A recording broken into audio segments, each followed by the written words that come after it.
Il y a environ 450 millions d'années, aucune vie animale ou végétale n'existait à la surface des continents. Les terres n'étaient que d'immenses déserts.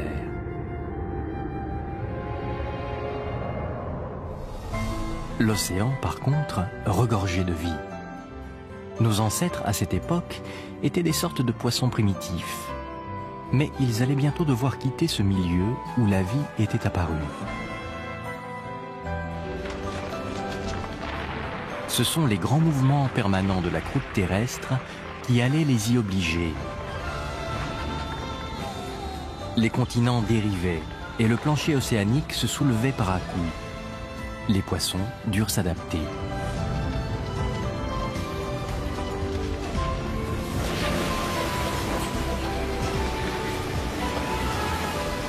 Le mouvement des masses continentales les contraignait à quitter leur habitat ancestral. Mais cette terrible épreuve fut l'occasion d'un formidable bond évolutif.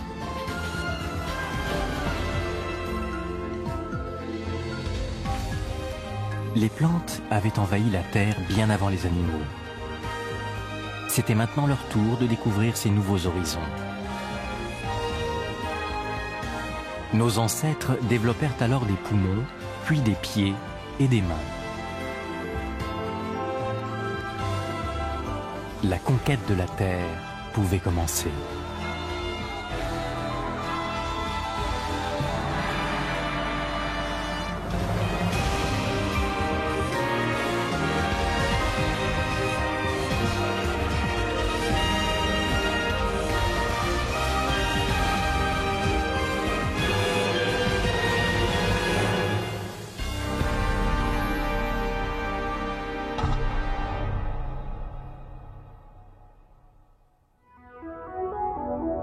Voici notre planète, il y a 450 millions d'années, avant que la vie ne s'aventure hors de l'eau.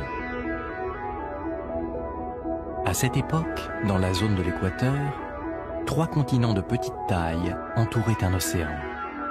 C'est précisément ici que se préparait le grand débarquement de la vie sur la terre ferme. On appelle cet océan Iapetus. Ces eaux peu profondes et ensoleillées étaient un véritable paradis pour la vie.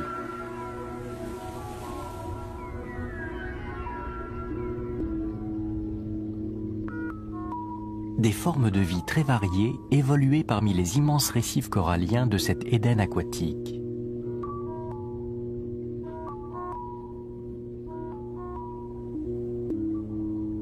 À ce moment de notre histoire, nos ancêtres appartenaient à une espèce appelée Arandaspis. Ce sont les plus anciens poissons connus dotés de vertèbres. Ils vivaient il y a 450 millions d'années. Ces piètres nageurs d'une vingtaine de centimètres de long ne possédaient pas de nageoires.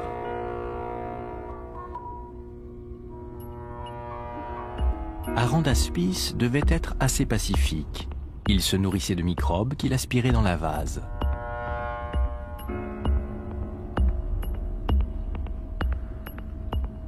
Mais pour les poissons, cette vie paradisiaque n'allait plus durer très longtemps. Des ennuis s'annonçaient déjà.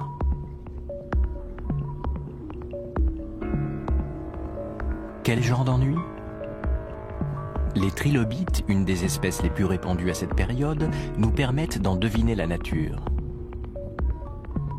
Il existait alors une très grande variété de ces animaux. Les uns rampaient sur le fond, d'autres nageaient librement dans l'océan. Mais à partir d'un certain moment, tous commencèrent à montrer des signes de changement.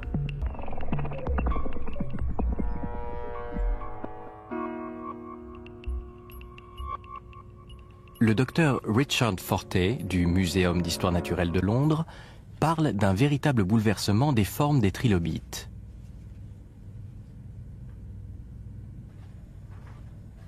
À l'origine, ils étaient essentiellement plats, mais soudain, ils se sont mis à développer de nouvelles formes très diverses.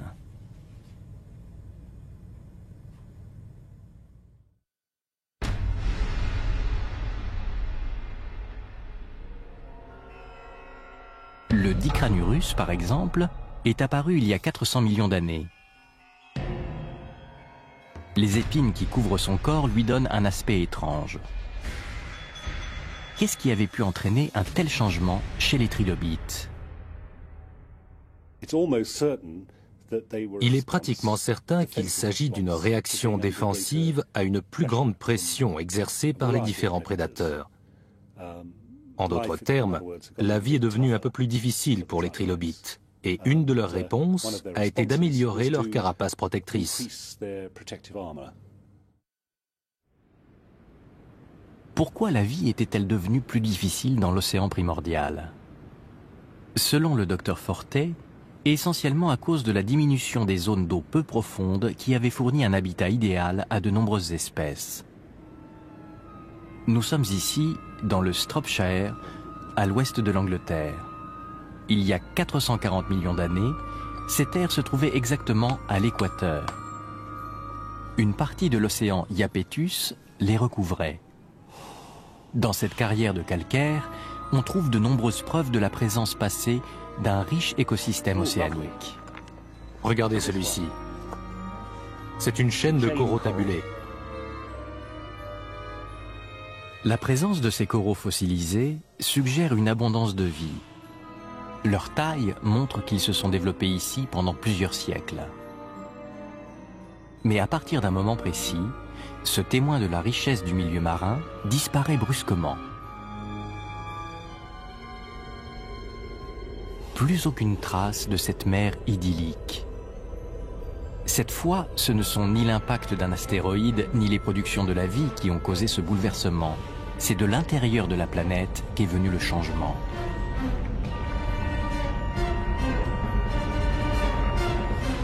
Dans les profondeurs de la Terre, la température peut atteindre plusieurs milliers de degrés. Cette chaleur extrême provoque un lent mouvement de convection dans le manteau terrestre.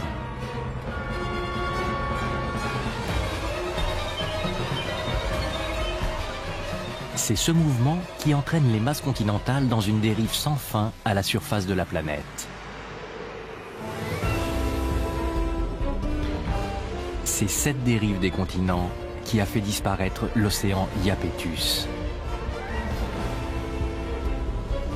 Les trois masses continentales qui l'encerclaient se sont rapprochées l'une de l'autre.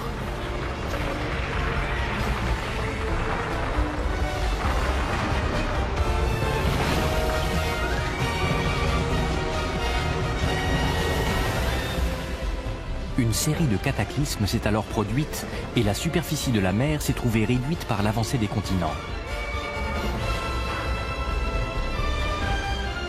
Comme ils ne pouvaient se déplacer, la plupart des coraux ont été détruits. Certains poissons sont parvenus à s'échapper, mais ils ne disposaient plus que de zones réduites de massifs coralliens.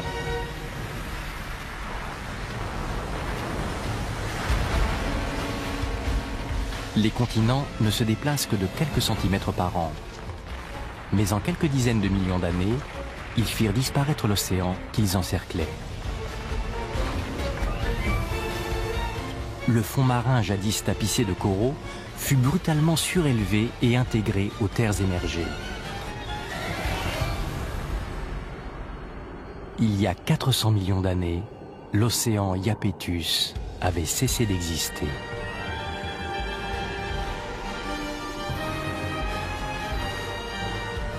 Les trois masses continentales s'étaient agglomérées en un unique continent.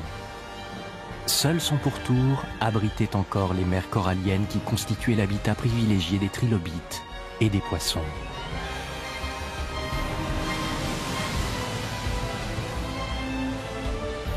Une diminution de l'espace vital implique nécessairement une compétition accrue. La loi de la jungle régnait désormais dans ces mers coralliennes périphériques. Pour le docteur Fortet, c'est ce qui explique la transformation des trilobites.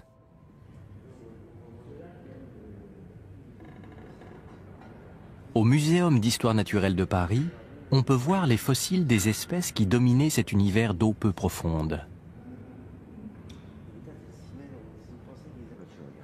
Le professeur Daniel Gouget est un spécialiste des maîtres incontestés de cet environnement.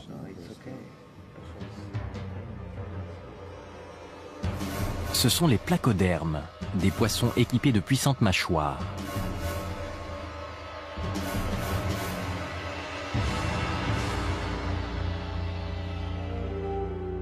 Le squelette particulier du placoderme ne se rencontre chez aucun autre poisson. La partie antérieure de son corps était protégée par de véritables plaques d'armure osseuse. Et dans sa bouche, à la place des dents, 2 os plats fonctionnaient comme une cisaille. Armés de ces atouts, les placodermes se sont adaptés à tous les écosystèmes d'eau peu profonde jusqu'à devenir les maîtres des mers.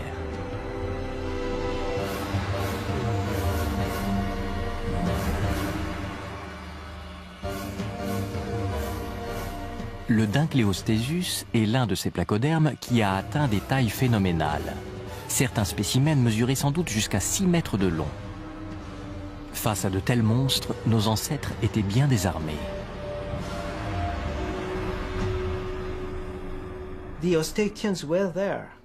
Les Ostéictiens étaient bien là, mais ils étaient totalement sous la domination de ces placodermes, qui étaient adaptés à toutes sortes d'écosystèmes. Ils représentent 75 à 80% des vertébrés que l'on peut trouver dans les dépôts dévoniens. Nos ancêtres ostéictiens devaient rester dans l'ombre de ces placodermes qui les empêchaient de se développer. Ils n'avaient guère d'autre option que d'évoluer pour survivre. 60 millions d'années plus tard, le Pacifique Arandaspis était devenu un poisson nommé Eusthénoptéron. Doté de nageoires, c'était un nageur efficace. Mais ce n'était pas un atout suffisant pour dominer la compétition qui régnait alors.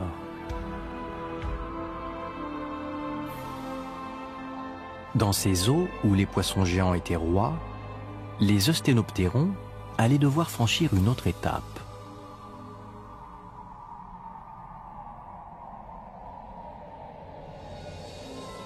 Cette étape était si importante qu'elle allait leur permettre de quitter l'océan où la compétition était si féroce. Mais vers quels horizons s'évadèrent alors les eusthénoptérons ?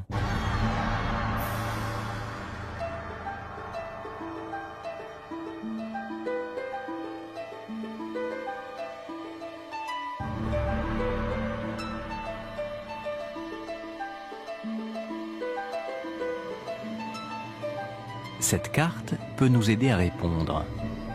Elle montre la position actuelle des sites où des fossiles d'eusthénoptérons et de leurs descendants ont été découverts.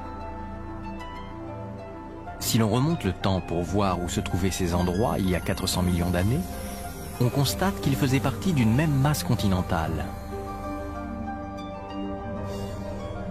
Tous proviennent d'une zone située au cœur de ce vaste continent né de la collision de 3 terres plus petites. Pourtant, juste après cette gigantesque collision, ce continent n'était qu'un immense désert. Difficile d'imaginer où des poissons auraient pu s'installer.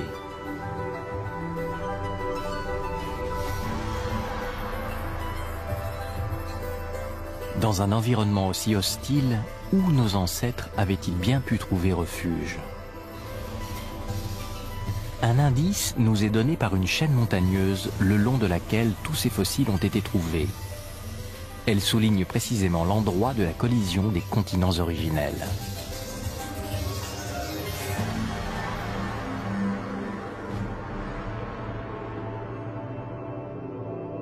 Nous sommes ici à Sognefjord en Norvège. C'est le plus septentrional de tous les sites qui témoignent de la collision des 2 massifs continentaux appelés Baltica et Laurentia. Les paysages spectaculaires de ce fjord sont en partie constitués de strates très anciennes qui révèlent l'extraordinaire violence de ce choc continental. Cette courbure visible dans les strates est un plissement. Elle montre comment se comporte la surface de la Terre lors du choc de 2 continents. Les roches les plus solides ploient comme une guimauve sous la puissance des pressions exercées sur de longues périodes de temps.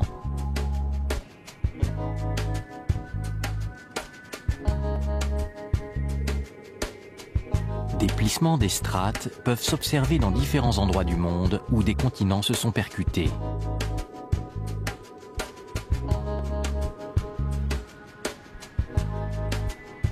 C'est le cas ici, à Mondraith Bay, en Écosse.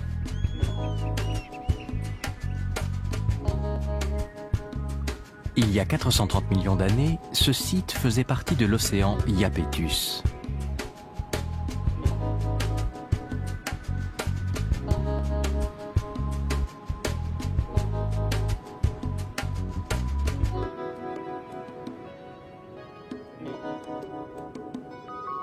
La partie méridionale de la zone de collision se trouve aujourd'hui dans l'est des États-Unis.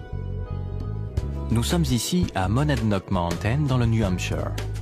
C'est un des pics les plus escaladés de l'hémisphère nord. Près du sommet que sont en train d'atteindre ces randonneurs, on voit dans la roche les traces de plissement. La strate qui s'est ainsi plissée s'étend sur plusieurs milliers de kilomètres de la Norvège aux États-Unis. La force colossale qui a engendré ces plissements a également modifié l'environnement terrestre.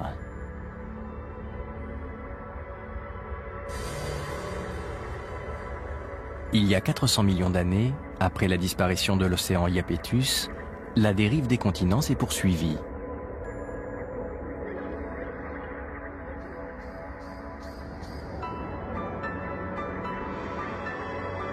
À chaque point de contact, la Terre, poussée de part et d'autre, s'est progressivement surélevée.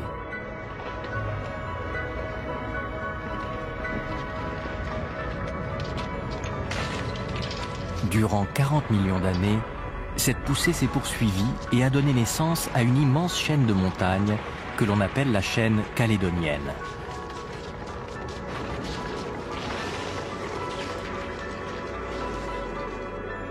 Les scientifiques pensent qu'elle était alors aussi haute que l'Himalaya aujourd'hui, avec de nombreux pics à plus de 8000 mètres.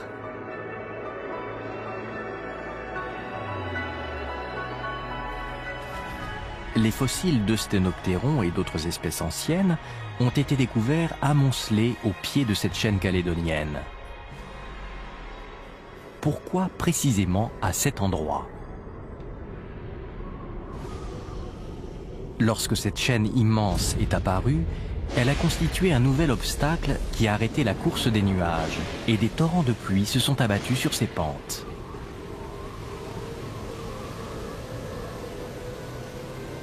L'eau, en dévalant la pente, a formé des rivières.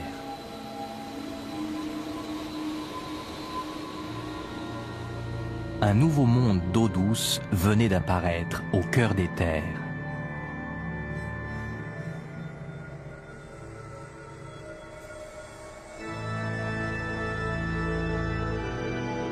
Pour les poissons qui luttaient pour leur survie sur les hauts fonds qui bordaient le continent, ces grands cours d'eau qui se déversaient dans la mer étaient un refuge inespéré. Mais ces rivières ne constituaient pas vraiment un habitat protégé. À cette époque, les mousses et de petites fougères commençaient tout juste à s'implanter sur Terre. Les berges des rivières étaient encore pour la plupart désertiques. Sous les rayons du soleil, la terre se desséchait et se craquelait. Lorsqu'il pleuvait, les rivières débordaient et se transformaient en torrents de boue. Ces premières eaux douces constituaient un milieu très instable. Il n'était donc pas évident pour les poissons de s'y installer.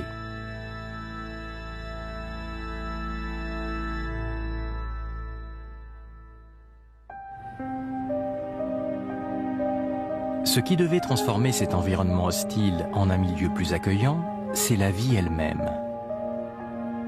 Aux États-Unis, en Pennsylvanie, une strate géologique rouge court le long de cette route. Il y a 370 millions d'années, cette colline se trouvait au pied des montagnes calédoniennes et de larges rivières coulaient ici.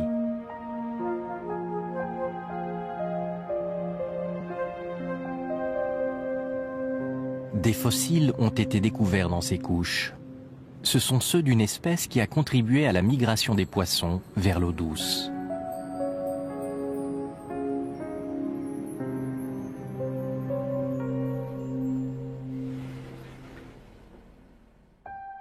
Ces fossiles sont ceux d'une plante appelée Archaeopteris.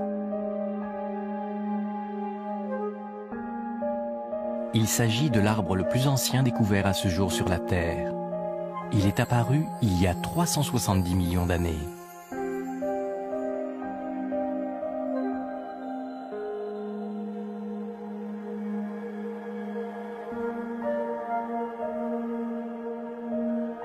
Archaeopteris ressemblait à un conifère. Il était le premier dans l'histoire de la Terre à posséder un tronc.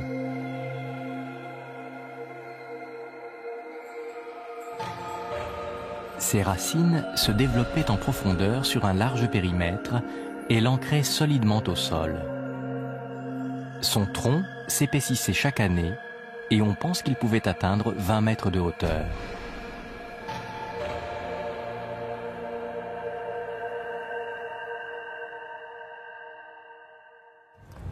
Okay, Chuck, let's see. Yeah, there's one there. You want that one? Yeah. Okay. And let's see. Gotta get the light right. Yeah, there's another. Le docteur Stephen Shekler de l'Institut Polytechnique de Virginie étudie l'impact qu'a eu l'apparition de l'Archaeopteris sur son environnement.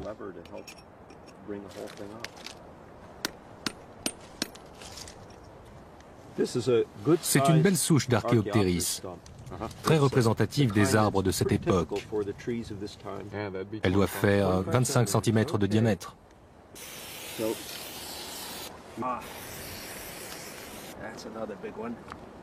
Ces scientifiques marquent l'emplacement qu'occupait chaque arbre pour tenter d'évaluer la densité de cette forêt.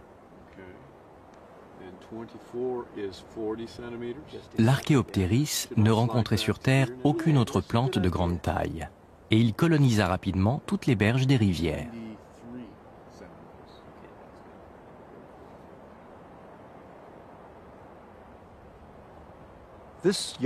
Cette jeune forêt qui est derrière nous présente de fortes similitudes avec les premières forêts d'Archaeopteris.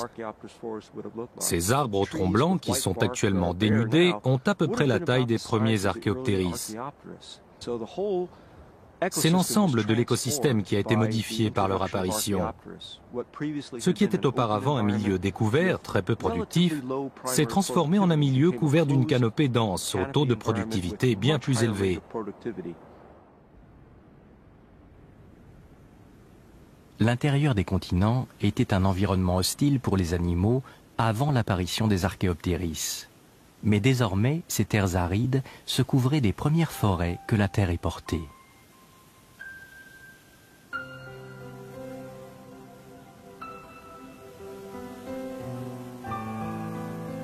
Le sol, jusqu'alors desséché par les rayons du soleil, bénéficiait maintenant de l'ombre des arbres.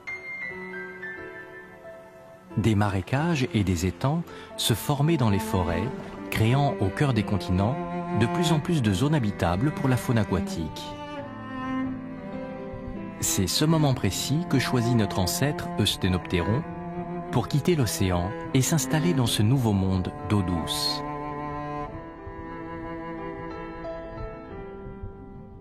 Mais l'Archaeopteris devait aussi jouer un autre rôle primordial. La chute de ses feuilles allait fournir une précieuse source de nutriments pour les poissons.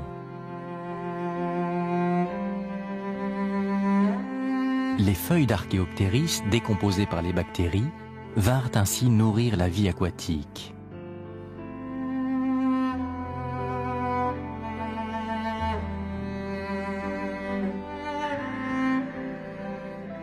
Dans cet environnement d'eau douce, les poissons commencèrent à évoluer vers différentes formes nouvelles. L'apparition des forêts avait engendré un monde entièrement vierge qui accueillait les animaux les plus faibles, chassés des océans. Pour nos ancêtres qui s'étaient réfugiés ici, la forêt d'Archaeopteris était vraiment une douce protectrice.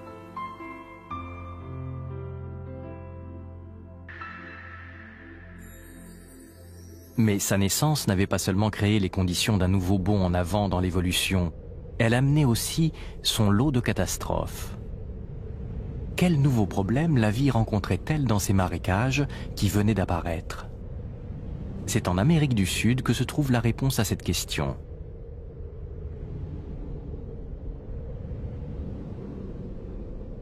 Nous sommes ici dans la cordillère des Andes.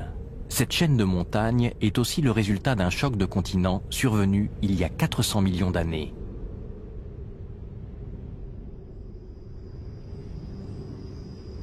Au pied de ces montagnes, on trouve également un monde de vastes forêts et de cours d'eau fertiles.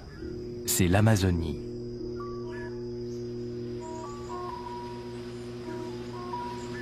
L'Amazonie est recouverte de forêts primaires très denses.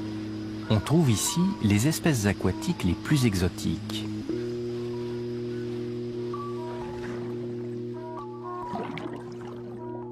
L'armure de ce pléco nous rappelle sans doute certains poissons préhistoriques. Et la majestueuse arowana présente des caractéristiques uniques. L'Amazonie est un véritable sanctuaire d'espèces d'eau douce.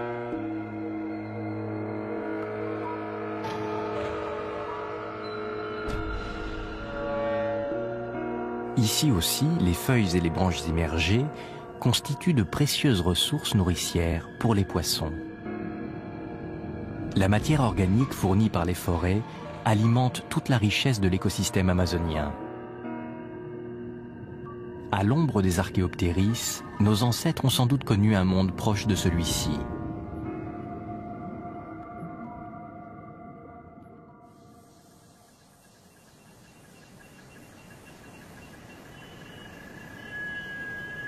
Mais en Amazonie, le mois de juin marque le début d'une saison plus difficile pour les poissons. La saison sèche approche et les pluies se font rares. Au cours de cette saison, le niveau de l'Amazone descend de 18 mètres. Lorsque les eaux se retirent, elles ne laissent derrière elles que quelques mares éparses. Et la saison sèche dure 4 mois.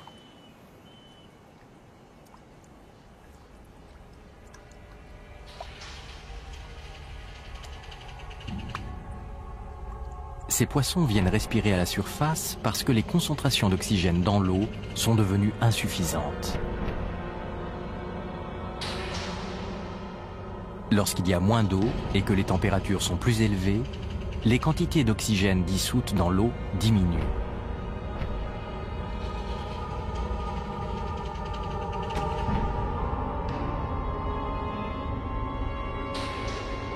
Il y a 370 millions d'années, ce phénomène de saison sèche affectait de la même manière les sanctuaires d'eau douce.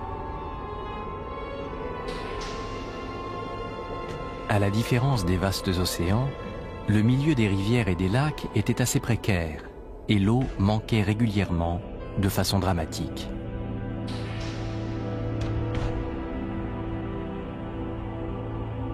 Durant les saisons sèches, les Archéoptéris, qui avaient auparavant prodigué tous leurs bienfaits, devenaient eux aussi source de problèmes. Pour décomposer leurs feuilles tombées dans l'eau, les bactéries consommaient une grande quantité d'oxygène.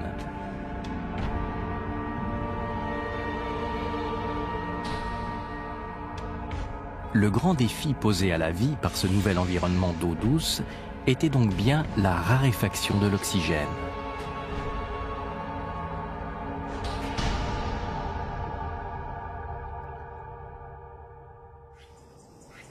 Comment nos ancêtres ont-ils surmonté ce problème?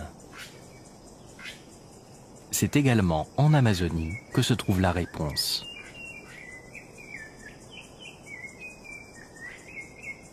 On y trouve une espèce qui peut s'accommoder des plus terribles saisons sèches.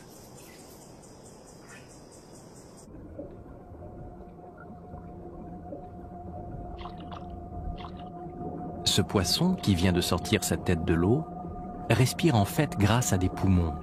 C'est un dipneuste. Ce type de poisson ne se soucie guère des niveaux d'oxygène contenus dans l'eau. Mais s'il ne peut atteindre la surface pour respirer à l'extérieur, il se noie. Des études récentes ont révélé que le dipneuste est un des plus proches parents de nos ancêtres qui vivaient à l'époque des Archéoptéris.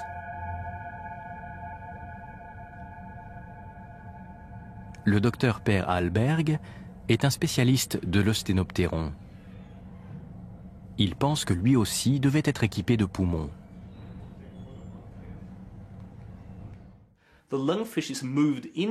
Les dipneustes vivaient dans ces marécages d'eau douce au même moment que les premiers tétrapodes. On retrouve leurs fossiles côte à côte dans les mêmes strates. Donc, quand on observe les dipneustes d'aujourd'hui et leur système respiratoire, on voit sans doute quelque chose qui se rapproche des premiers tétrapodes. Les poumons sont apparus pour permettre à ces animaux de respirer même dans des eaux tropicales faibles en oxygène. Des chercheurs ont tenté de reconstituer les étapes de l'apparition des poumons chez les poissons préhistoriques. Dans un premier temps, la partie supérieure de l'œsophage a enflé, se transformant en une ébauche de poumons. Et lors de la migration des poissons de l'océan vers les eaux douces, ces appendices se sont nettement développés. L'intérieur de ces nouveaux organes était tapissé de vaisseaux sanguins pour leur permettre d'absorber plus d'oxygène. C'est donc l'exposition aux violents changements de l'habitat d'eau douce et à la variation de sa concentration en oxygène qui a imposé aux poissons le développement d'organes de respiration comme les poumons. Cette adaptation allait permettre le bond évolutif suivant. La vie pourrait désormais quitter son berceau océanique pour se répandre dans pratiquement tous les habitats, sur la Terre comme dans les airs.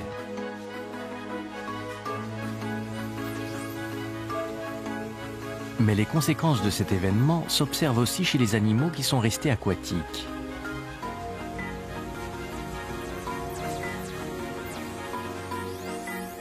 La plupart des poissons que nous pouvons voir aujourd'hui sont en fait les descendants des premiers dipneustes qui se sont installés en eau douce. Leurs vessies natatoires ne sont qu'une évolution des poumons primitifs.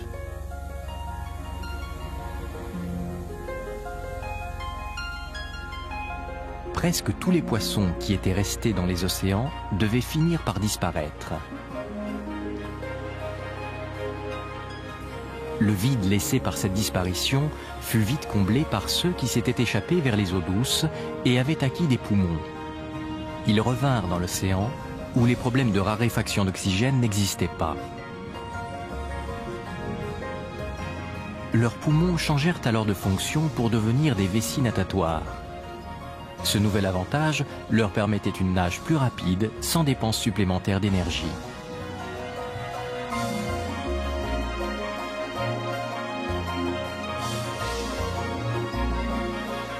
Au pied de la chaîne calédonienne, ce nouveau monde de forêts et d'eau douce fut ainsi notre second berceau, après celui de l'océan primordial.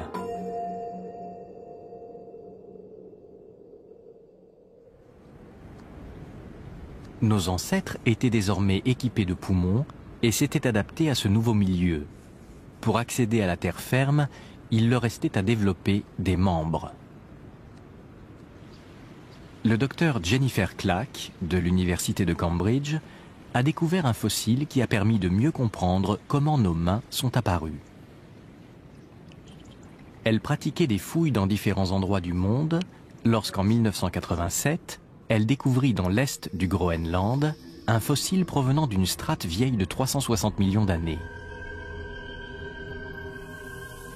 Il s'agissait du fossile d'un animal appelé Acanthostega, un fossile particulièrement précieux car c'était le seul au monde à avoir conservé la forme complète de l'animal. À sa grande surprise, cet animal possédait visiblement des mains et des doigts. C'est la plus ancienne forme de vie équipée de mains découverte à ce jour.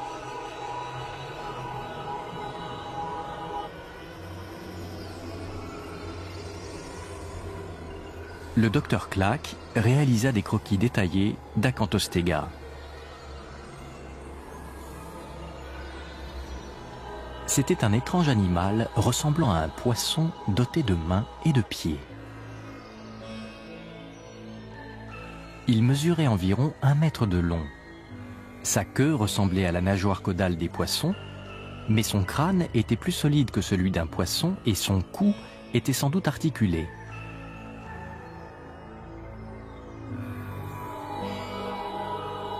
Acanthostega était une évolution de l'Osténoptéron.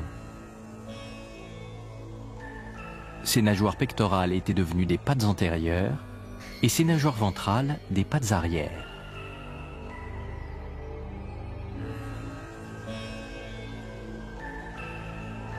Que s'était-il passé au cours des derniers millions d'années pour provoquer une telle évolution ?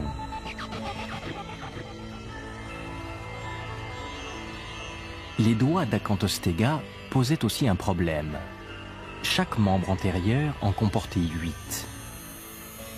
Or, on pensait depuis longtemps que dès les premiers stades de l'évolution, les mains ne possédaient que 5 doigts.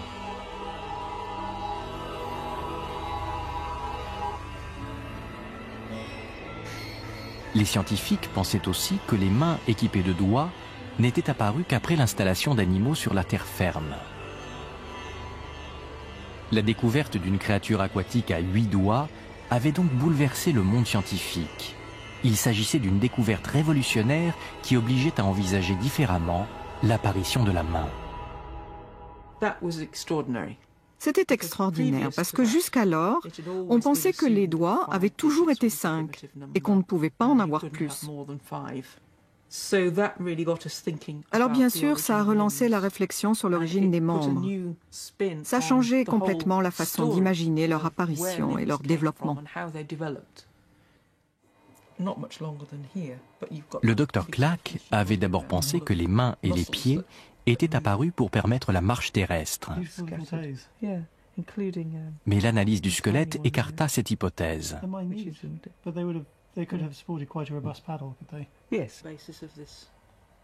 La façon dont les bras étaient reliés au corps la contredisait de manière flagrante.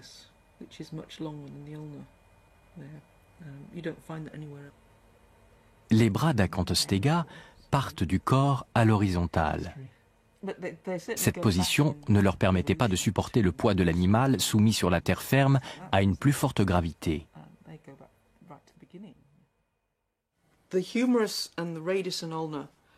L'humérus et le radius forment un angle qui ne permet pas aux membres de se plier comme ça. Les articulations que l'on voit là et là suggèrent que ce bras devait être porté de côté et ne pouvait supporter aucun poids. S'il ne lui servait pas à marcher sur la terre ferme, alors à quoi ces bras servaient-ils à Acanthostega ? Des scientifiques conduisirent des analyses du squelette et tentèrent une simulation du mouvement de l'animal. Mais le résultat soulevait plus de questions qu'il n'apportait de réponses. Voici une simulation de ce mouvement tel que le décrivent les études du docteur Clack. Acanthostega semble se tortiller pour avancer. Ce mouvement suggère qu'il ne devait pas être un très bon nageur. Pour une nage efficace, il est préférable de ne pas avoir de membres afin de limiter les frictions de l'eau. Alors pourquoi Acanthostega avait-il développé des pieds et des mains? Une énigme bien délicate à résoudre.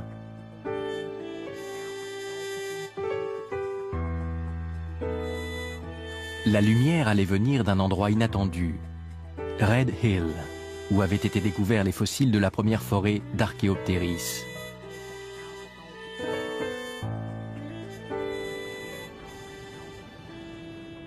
On a retrouvé de nombreux fossiles de poissons dans cette zone. Ce sont ces poissons qui ont été les premiers à effectuer le grand bond en avant, qui les a dotés de poumons. En 1998, le docteur Ted Deschler de l'Académie des sciences naturelles de Philadelphie y découvrit de grosses dents de poisson. Elles mesurent plus de 8 cm de long.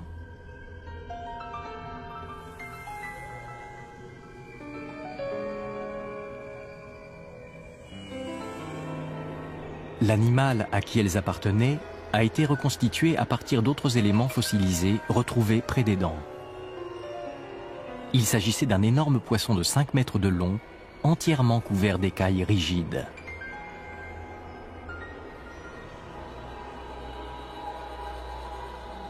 Son nom, Ineria, le plus impressionnant de tous les dipneustes carnivores de cette période.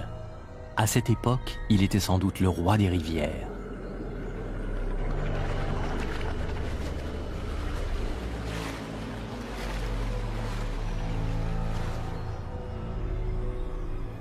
Ineria était sans doute le plus féroce des poissons qui vivaient dans l'écosystème de Red Hill. La forme du corps montre clairement que c'était un animal capable de nager rapidement, de s'élancer très vite, de poursuivre sa proie et de la saisir entre ses énormes dents. Les premiers animaux dotés de membres ne semblent pas avoir été équipés pour échapper à autant de vitesse et de voracité. Nos ancêtres ne devaient pas vraiment faire le poids devant Ineria. À cette époque, l'habitat des rivières, qui avait été pour un temps un refuge par rapport à l'océan, était devenu un environnement bien plus compétitif où chacun devait de nouveau lutter pour sa survie.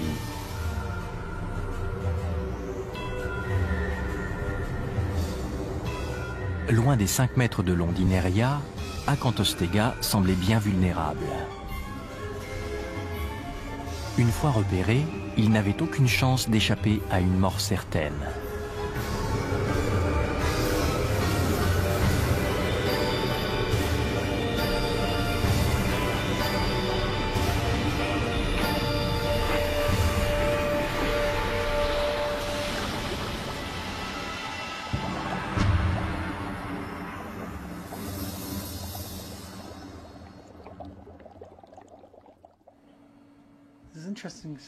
Alors comment cet ancêtre si faible a-t-il pu survivre?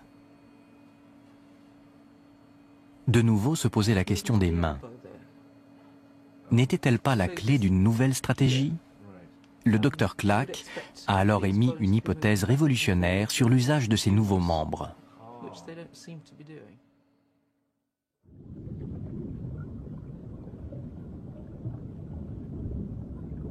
C'est un petit poisson que l'on peut observer de nos jours qu'il a mis sur la voie.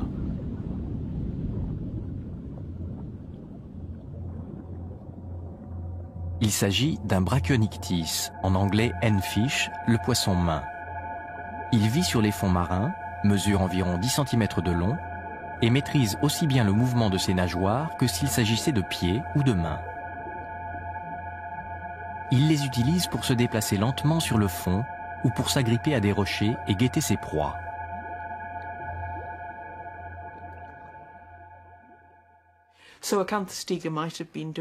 Acanthostega se comportait peut-être de la même façon dans ces rivières marécageuses. Il pouvait écarter la végétation du fond, ce qu'on ne peut pas faire avec des nageoires. On imagine que cet environnement était tropical, proche de celui de la forêt amazonienne. Il faut donc envisager un milieu de marécage, encombré de végétation sous-marine et de feuilles tombées des arbres qui bordaient les berges. En fait, les premiers arbres apparus sur Terre, les Archéoptéris, avaient une autre caractéristique qui allait s'avérer utile aux êtres vivants. Lorsque leurs feuilles tombaient, c'est toute la branche qui se détachait. À cette époque, de grandes quantités de branches s'empilaient probablement au fond de l'eau.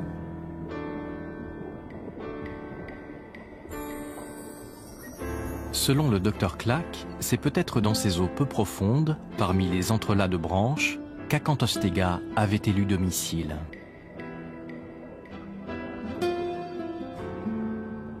Il possédait peu de moyens de défense. Il avait donc abandonné la nage libre au centre des pièces d'eau ou des grandes rivières, au profit d'une vie plus discrète à proximité des berges.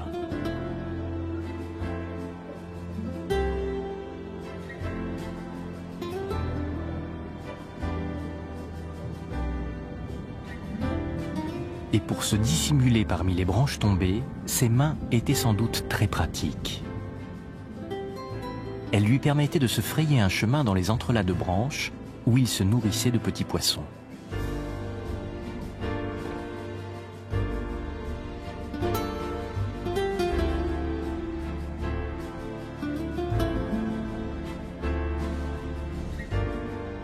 Ainsi, quand nos ancêtres ont été confrontés à la menace de prédateurs géants comme Ineria, ils n'ont pas cherché à entrer en compétition en s'équipant de crocs encore plus redoutables, ils ont opté pour une voie plus pacifique en évitant la confrontation.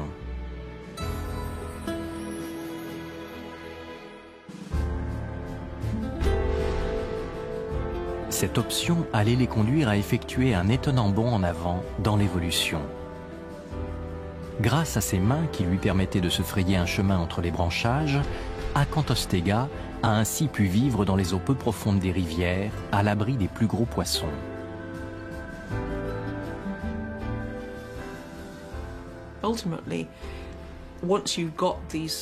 Une fois acquises ces aptitudes intermédiaires qui ne sont ni complètement adaptées à l'élément aquatique, ni à la vie sur la terre ferme, on peut imaginer que c'est progressivement développé au fil du temps une véritable adaptation à une vie terrestre.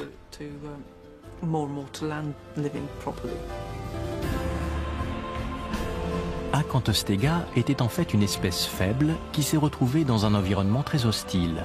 En restant dans l'eau, elle n'aurait sans doute pas eu de descendance.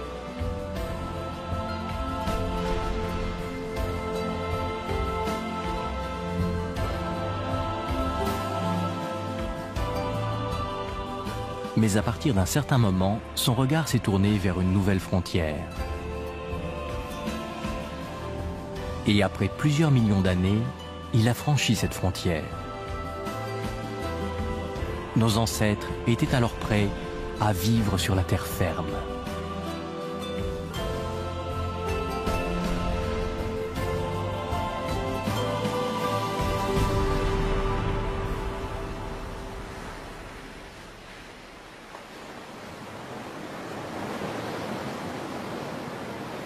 L'île de Valentia est située au large de la côte ouest de l'Irlande. Mais jadis, elle était un de ces marécages qui s'étendaient au pied des montagnes calédoniennes. En 1992, des fouilles sur ces côtes ont permis la découverte d'empreintes laissées par de lointains ancêtres. 260 en tout. Elles évoquent clairement les pas d'un animal qui se hissait en alternant sur son pied droit, puis sur le gauche. Ce sont les plus anciennes traces de pas découvertes sur Terre.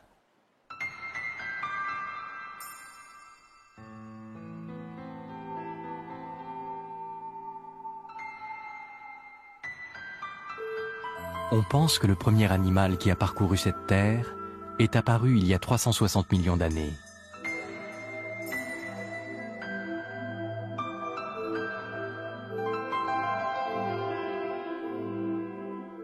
Cet animal mesurait environ 1 mètre de long.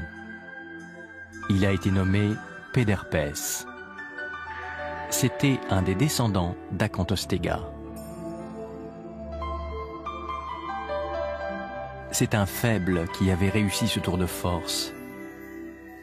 La conquête de la terre ferme par cette espèce unique était un véritable exploit qui allait donner naissance à toutes les espèces de vertébrés terrestres.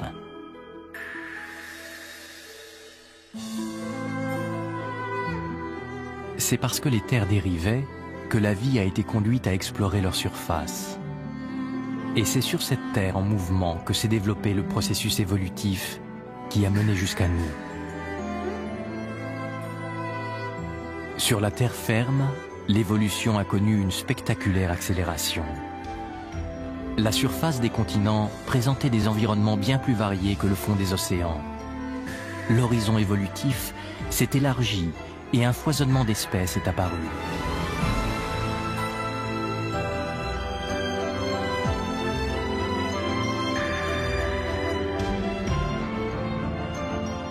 Nos ancêtres allaient bientôt connaître une autre révolution liée aux arbres. C'était il y a 60 millions d'années.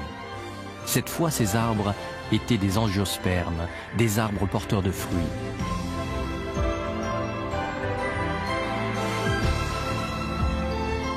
Jusque-là, les mammifères ne pouvaient grimper aux arbres qu'en se servant de leurs griffes. Mais pour atteindre les fruits des angiospermes, ils durent acquérir une nouvelle aptitude de la main, la faculté de saisir.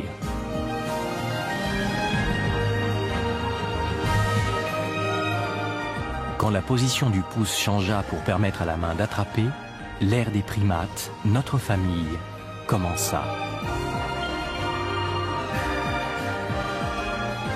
En quittant les forêts, les hommes allaient encore développer l'agilité de la main pour créer toutes sortes de choses.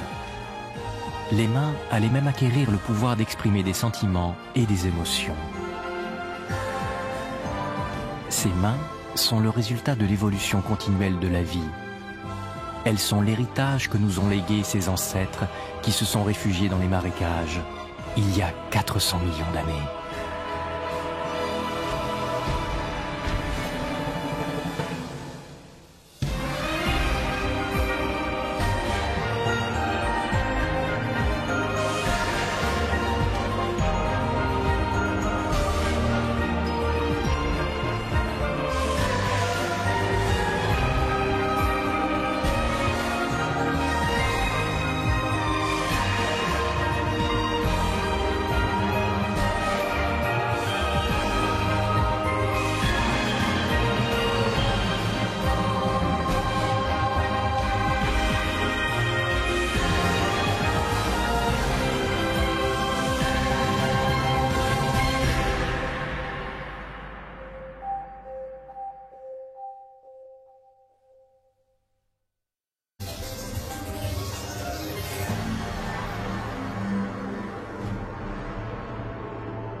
Nous sommes ici à Sognefjord en Norvège.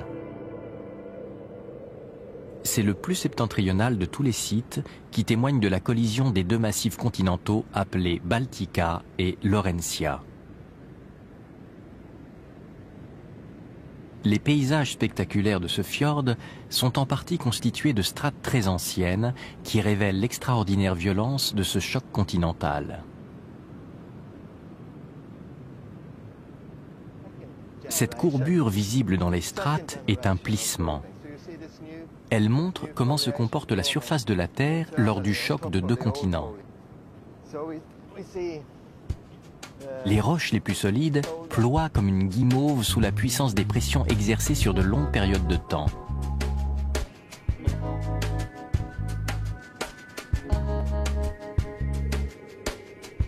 Des plissements des strates peuvent s'observer dans différents endroits du monde où des continents se sont percutés.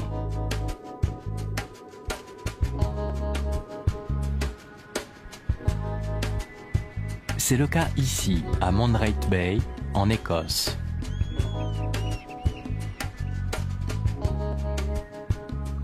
Il y a 430 millions d'années, ce site faisait route. Il y a 370 millions d'années, cette colline se trouvait au pied des montagnes calédoniennes et de larges rivières coulaient ici.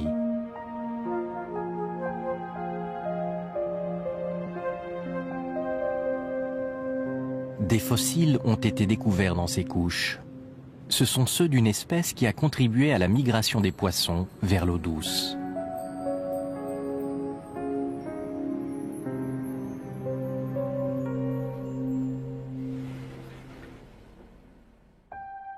Ces fossiles sont ceux d'une plante appelée Archaeopteris. Il s'agit de l'arbre le plus ancien découvert à ce jour sur la Terre. Il est apparu il y a 370 millions d'années.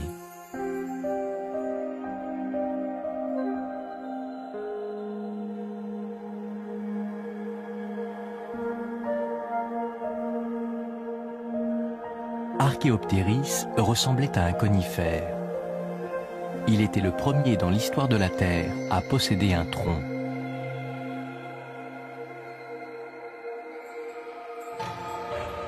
Ses racines se développaient en profondeur sur un large périmètre et l'ancraient solidement au sol.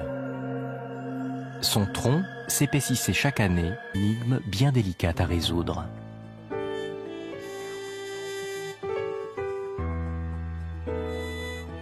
La lumière allait venir d'un endroit inattendu, Red Hill, où avaient été découverts les fossiles de la première forêt d'Archéoptéris.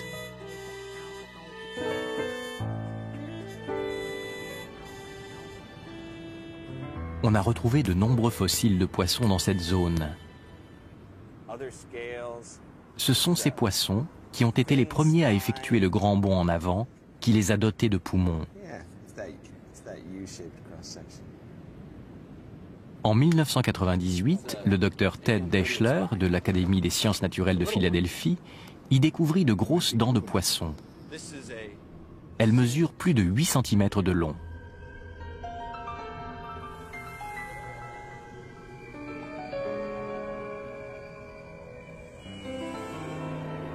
L'animal à qui elles appartenaient a été reconstitué à partir d'autres éléments fossilisés retrouvés près des dents.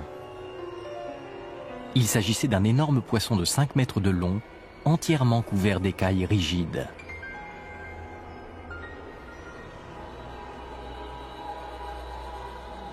Son nom, Ineria, le plus impressionnant de tous les dipneustes carnivores de cette période. À cette époque, il était sans doute le roi des rivières. Idyllique. Cette fois, ce ne sont ni l'impact d'un astéroïde, ni les productions de la vie qui ont causé ce bouleversement. C'est de l'intérieur de la planète qu'est venu le changement.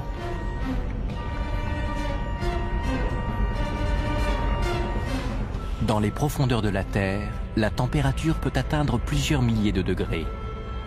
Cette chaleur extrême provoque un lent mouvement de convection dans le manteau terrestre.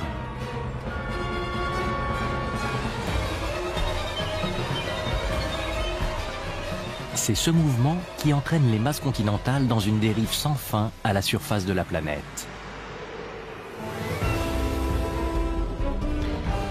C'est cette dérive des continents qui a fait disparaître l'océan Iapetus. Les 3 masses continentales qui l'encerclaient se sont rapprochées l'une de l'autre.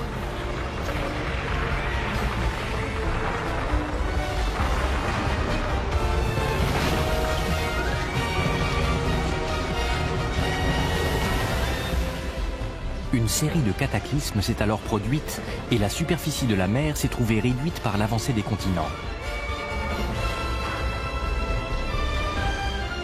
Comme ils ne pouvaient se déplacer, la plupart des coraux ont été détruits. Certains poissons sont parvenus à s'échapper. Plus ancienne forme de vie équipée de mains découverte à ce jour.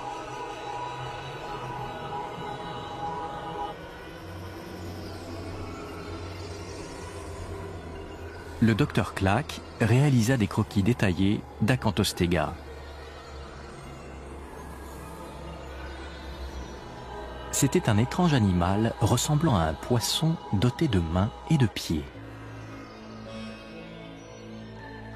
Il mesurait environ 1 mètre de long. Sa queue ressemblait à la nageoire caudale des poissons, mais son crâne était plus solide que celui d'un poisson et son cou était sans doute articulé.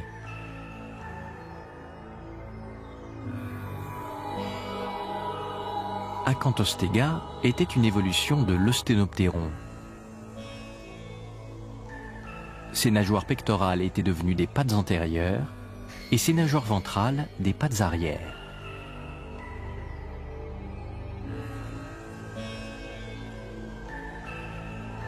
Que s'était-il passé au cours des derniers millions d'années pour provoquer une telle évolution ?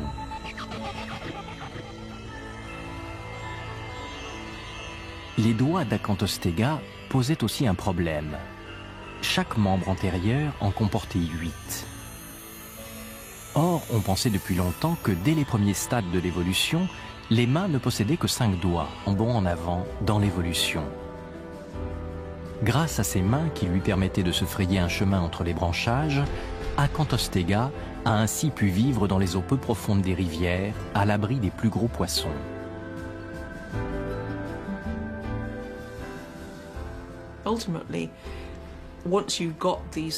Une fois acquises ces aptitudes intermédiaires qui ne sont ni complètement adaptées à l'élément aquatique, ni à la vie sur la terre ferme, on peut imaginer que c'est progressivement développé au fil du temps une véritable adaptation à une vie terrestre.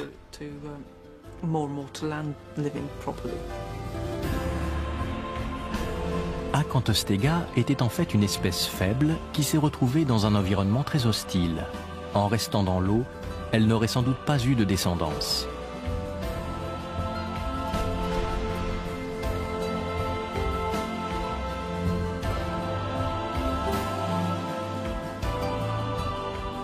Mais à partir d'un certain moment, son regard s'est tourné vers une nouvelle frontière. Et après plusieurs millions d'années, il a franchi cette frontière. Nos ancêtres étaient alors prêts à vivre sur la terre ferme.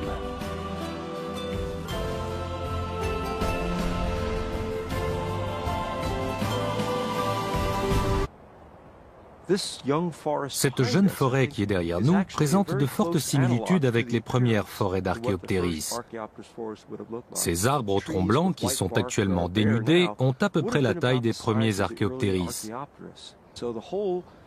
C'est l'ensemble de l'écosystème qui a été modifié par leur apparition.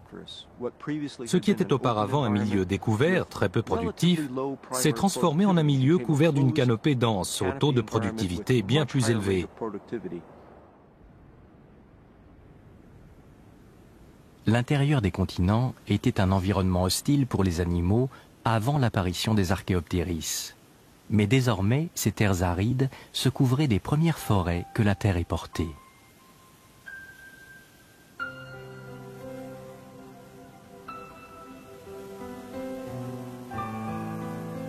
Le sol, jusqu'alors desséché par les rayons du soleil, bénéficiait maintenant de l'ombre des arbres. Des marécages et des étangs se formaient dans les forêts, créant au cœur des continents de plus en plus de zones habitables pour la faune aquatique. C'est ce moment précis que choisit notre ancêtre Eusthénoptéron pour quitter l'océan et s'installer dans ce nouveau monde d'eau douce.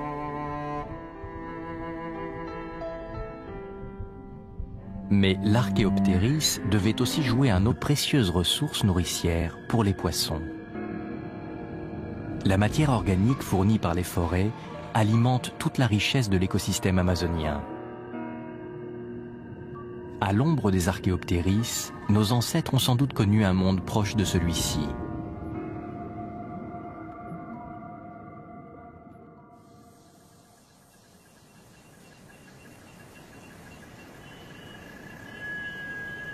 Mais en Amazonie, le mois de juin marque le début d'une saison plus difficile pour les poissons.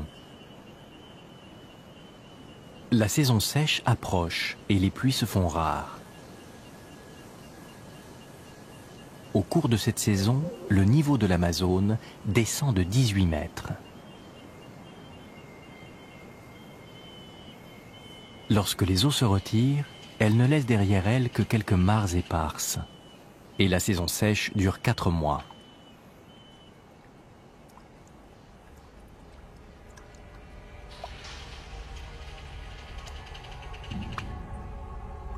Ces poissons viennent respirer à la surface parce que les concentrations d'oxygène dans l'eau sont devenues insuffisantes.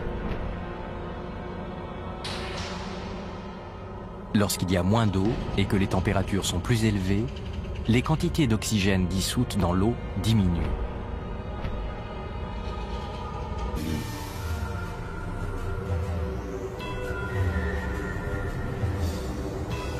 Loin des 5 mètres de long d'Ineria, Acantostega semblait bien vulnérable. Une fois repéré, il n'avait aucune chance d'échapper à une mort certaine.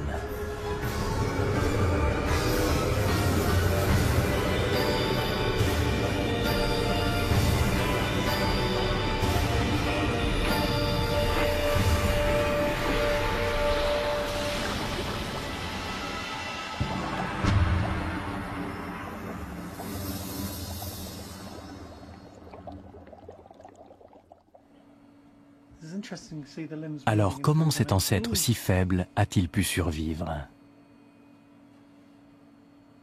De nouveau se posait la question des mains. N'était-elle pas la clé d'une nouvelle stratégie? Le docteur Clack a alors émis une hypothèse révolutionnaire sur l'usage de ces nouveaux membres.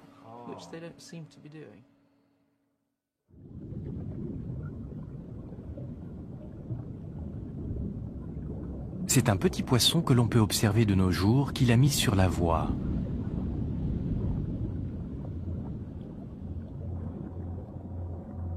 Il s'agit d'un Brachyonyctis, en anglais henfish, le poisson main.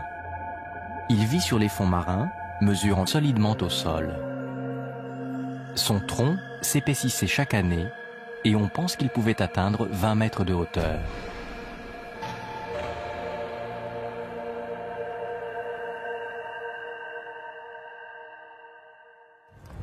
Okay, Chuck, let's see. Yeah, there's one there. You want that one? Yeah. Okay. Let's see. Gotta get the light right. Yeah, there's another Le one. docteur Stephen Sheckler de l'Institut Polytechnique de Virginie étudie l'impact qu'a eu l'apparition de l'Archéoptéris sur son environnement.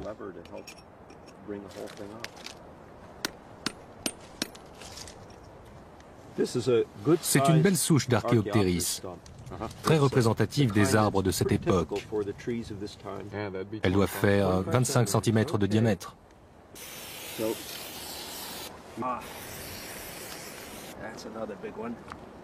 Ces scientifiques marquent l'emplacement qu'occupait chaque arbre pour tenter d'évaluer la densité de cette forêt.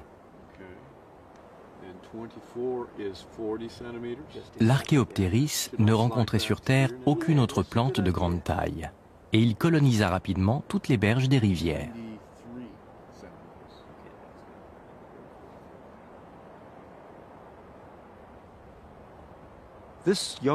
Cette jeune forêt qui est derrière nous présente de fortes similitudes avec les... Il y a 400 millions d'années, après la disparition de l'océan Iapetus, la dérive des continents s'est poursuivie.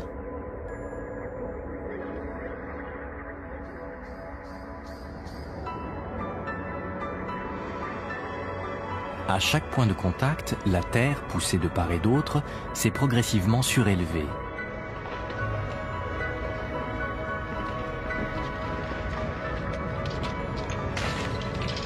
Durant 40 millions d'années, cette poussée s'est poursuivie et a donné naissance à une immense chaîne de montagnes que l'on appelle la chaîne calédonienne.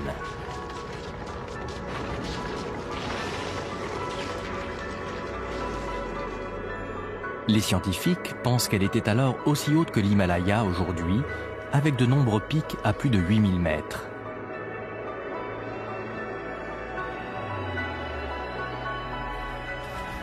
Les fossiles d'Eusthénoptéron et d'autres espèces anciennes ont été découverts amoncelés au pied de cette chaîne calédonienne.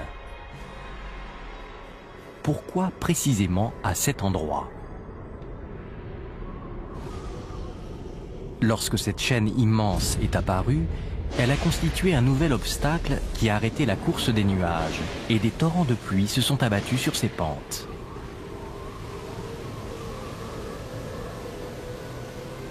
En fait, les premiers arbres apparus sur Terre, les Archéoptéris, avaient une autre caractéristique qui allait s'avérer utile aux êtres vivants. Lorsque leurs feuilles tombaient, c'est toute la branche qui se détachait. À cette époque, de grandes quantités de branches s'empilaient probablement au fond de l'eau.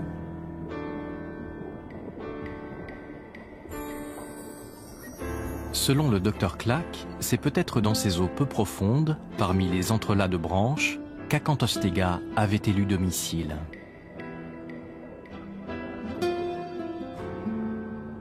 Il possédait peu de moyens de défense.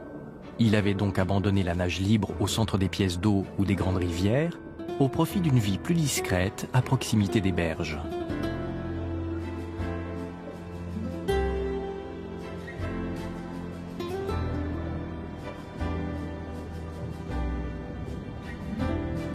Et pour se dissimuler parmi les branches tombées, ses mains étaient sans doute très pratiques.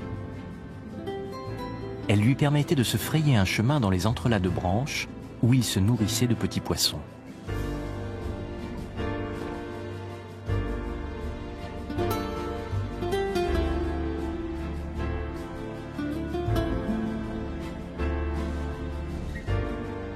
Ainsi, quand nos ancêtres ont été confrontés à la menace de prédateurs géants comme Ils font ce qu'on ne peut pas faire avec des nageoires. On imagine que cet environnement était tropical, proche de celui de la forêt amazonienne. Il faut donc envisager un milieu de marécage, encombré de végétation sous-marine et de feuilles tombées des arbres qui bordaient les berges. En fait, les premiers arbres apparus sur Terre, les Archéoptéris, avaient une autre caractéristique qui allait s'avérer utile aux êtres vivants. Lorsque leurs feuilles tombaient, c'est toute la branche qui se détachait. À cette époque, de grandes quantités de branches s'empilaient probablement au fond de l'eau.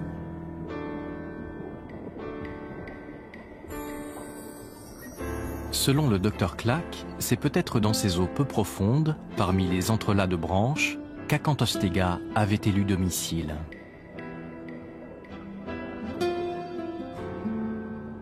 Il possédait peu de moyens de défense.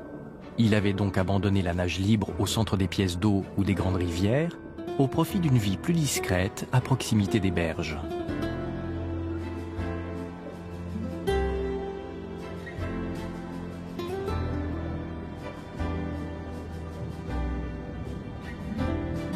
Et pour se dissimuler parmi les branches tombées, ses mains étaient sans doute très pratiques.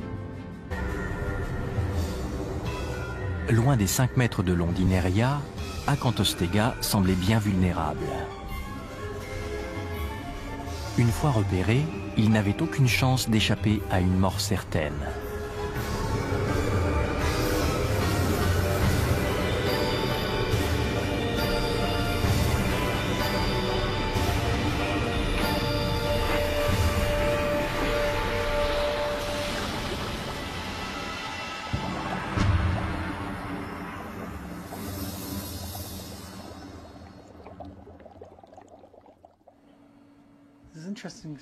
Alors comment cet ancêtre si faible a-t-il pu survivre? De nouveau se posait la question des mains. N'était-elle pas la clé d'une nouvelle stratégie? Le docteur Clack a alors émis une hypothèse révolutionnaire sur l'usage de ces nouveaux membres.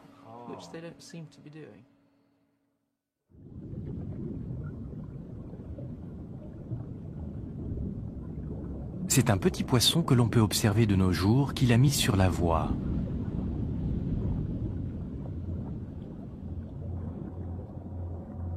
Il s'agit d'un Brachyonyctis, en anglais henfish, le poisson-main. Il vit sur les fonds marins, mesure environ 10 cm de long et maîtrise aussi bien le mouvement de ses nageoyers d'Acanthostega. C'était un étrange animal ressemblant à un poisson doté de mains et de pieds. Il mesurait environ 1 mètre de long. Sa queue ressemblait à la nageoire caudale des poissons, mais son crâne était plus solide que celui d'un poisson et son cou était sans doute articulé.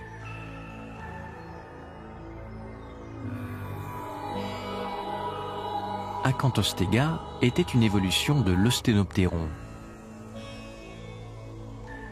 Ses nageoires pectorales étaient devenues des pattes antérieures et ses nageoires ventrales des pattes arrière.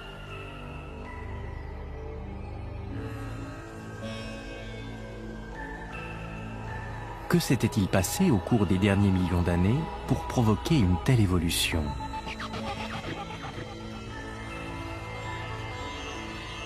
Les doigts d'Acanthostega posaient aussi un problème. Chaque membre antérieur en comportait 8. Or, on pensait depuis longtemps que dès les premiers stades de l'évolution, les mains ne possédaient que 5 doigts, en bond en avant, dans l'évolution. Grâce à ces mains qui lui permettaient de se frayer un chemin entre les branchages, Acanthostega a ainsi pu vivre dans les eaux peu profondes des rivières, à l'abri des plus gros poissons.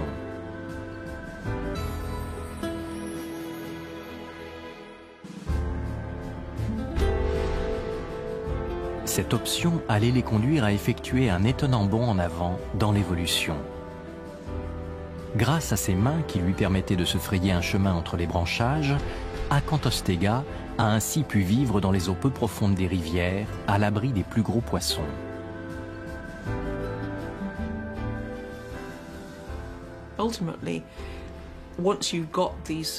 Une fois acquises ces aptitudes intermédiaires qui ne sont ni complètement adaptées à l'élément aquatique, ni à la vie sur la terre ferme, on peut imaginer que c'est progressivement développé au fil du temps une véritable adaptation à une vie terrestre.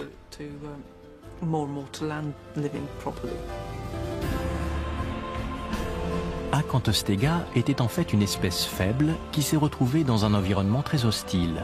En restant dans l'eau, elle n'aurait sans doute pas eu de descendance.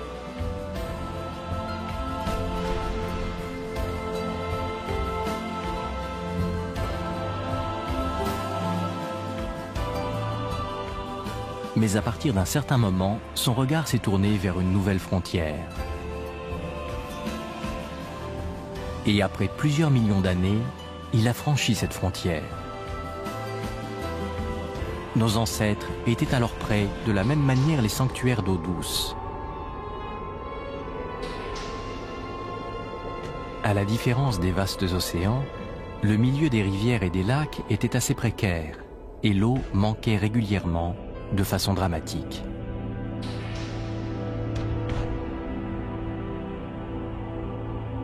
Durant les saisons sèches, les archéoptéris, qui avaient auparavant prodigué tous leurs bienfaits, devenaient eux aussi source de problèmes. Pour décomposer leurs feuilles tombées dans l'eau, les bactéries consommaient une grande quantité d'oxygène.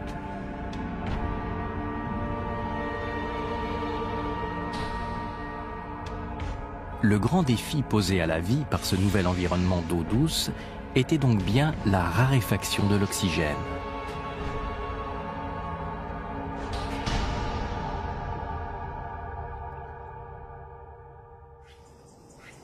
Comment nos ancêtres ont-ils surmonté ce problème? C'est également en Amazonie que se trouve la réponse.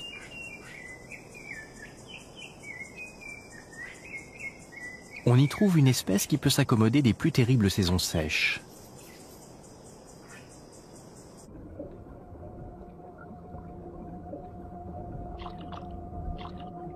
Ce poisson, qui vient de sortir sa tête de l'eau,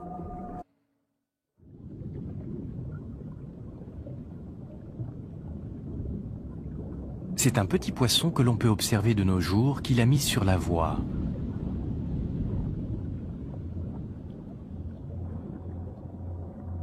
Il s'agit d'un Brachionictis, en anglais henfish, le poisson main. Il vit sur les fonds marins, mesurant solidement au sol. Son tronc s'épaississait chaque année et on pense qu'il pouvait atteindre 20 mètres de hauteur.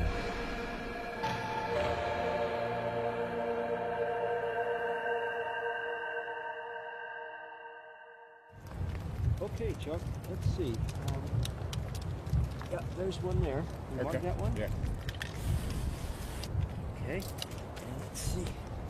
Gotta get the light right. Yeah, there's another Le one. docteur Stephen Sheckler de l'Institut Polytechnique de Virginie étudie l'impact qu'a eu l'apparition de l'Archéoptéris sur son environnement.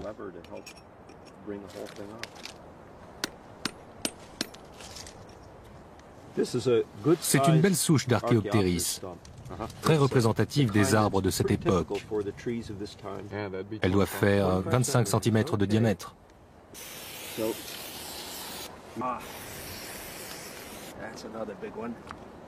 Ces scientifiques marquent l'emplacement qu'occupait chaque arbre pour tenter d'évaluer la densité de cette forêt.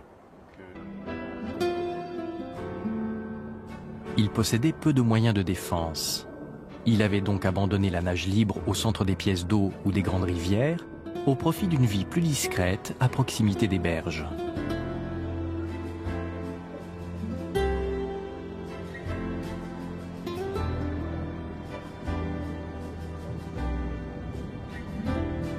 Et pour se dissimuler parmi les branches tombées, ses mains étaient sans doute très pratiques. Elles lui permettaient de se frayer un chemin dans les entrelacs de branches où il se nourrissait de petits poissons.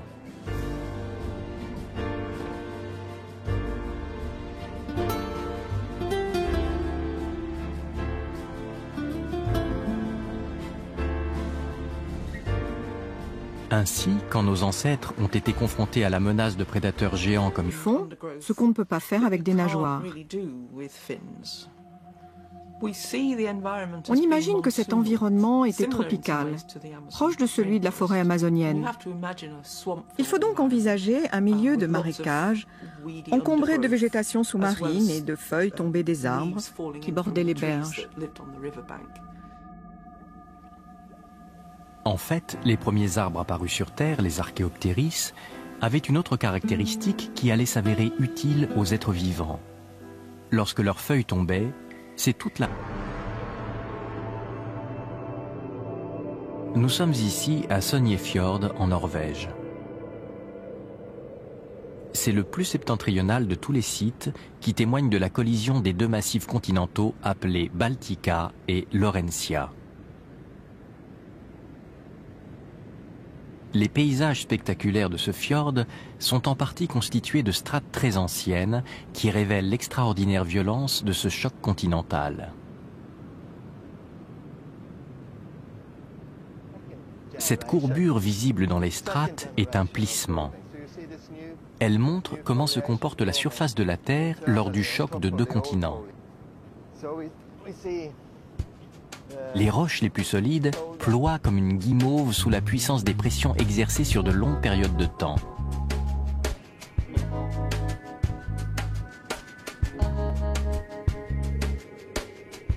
Des plissements des strates peuvent s'observer dans différents endroits du monde où des continents se sont percutés.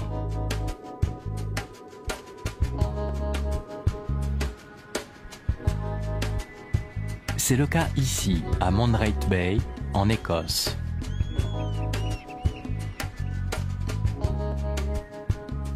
Il y a 430 millions d'années, ce site faisait route.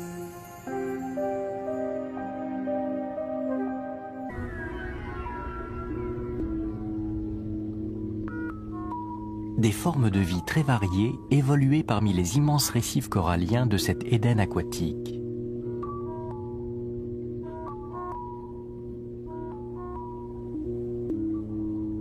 À ce moment de notre histoire, nos ancêtres appartenaient à une espèce appelée Arandaspis. Ce sont les plus anciens poissons connus dotés de vertèbres. Ils vivaient il y a 450 millions d'années. Ces piètres nageurs d'une vingtaine de centimètres de long ne possédaient pas de nageoires.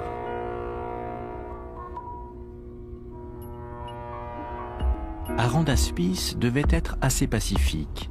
Il se nourrissait de microbes qu'il aspirait dans la vase.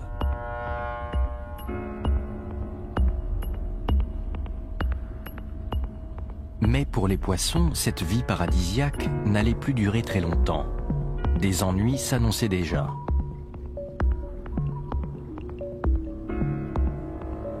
Quel genre d'ennui ? Les trilobites, une des espèces les plus répandues à cette période, nous permettent d'en deviner la nature. Il existait alors une très grande variété de ces animaux. Les uns rampaient sur le fond, d'autres nageaient librement dans l'océan.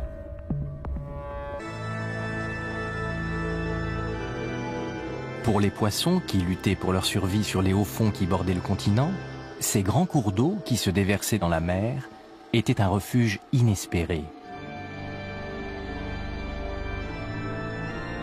Mais ces rivières ne constituaient pas vraiment un habitat protégé.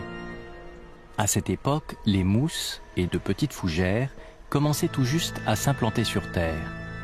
Les berges des rivières étaient encore pour la plupart désertiques.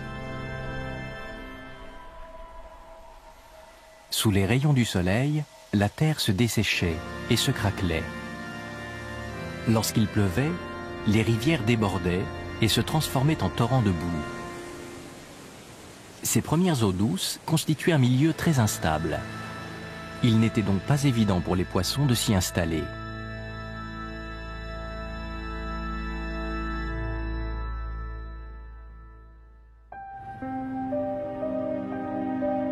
Ce qui devait transformer cet environnement hostile en un milieu plus accueillant, c'est la vie elle-même.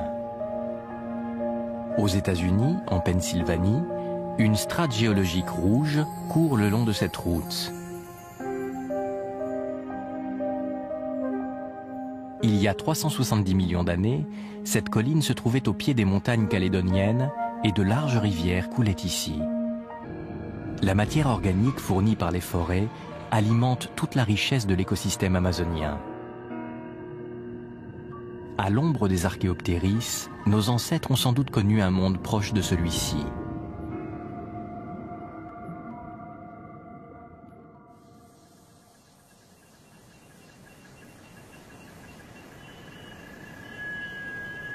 Mais en Amazonie, le mois de juin marque le début d'une saison plus difficile pour les poissons. La saison sèche approche et les pluies se font rares. Au cours de cette saison, le niveau de l'Amazone descend de 18 mètres. Lorsque les eaux se retirent, elles ne laissent derrière elles que quelques mares éparses. Et la saison sèche dure 4 mois.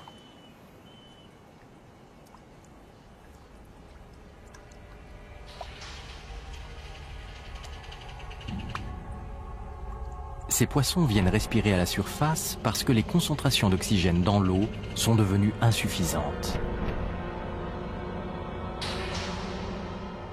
Lorsqu'il y a moins d'eau et que les températures sont plus élevées, les quantités d'oxygène dissoutes dans l'eau diminuent.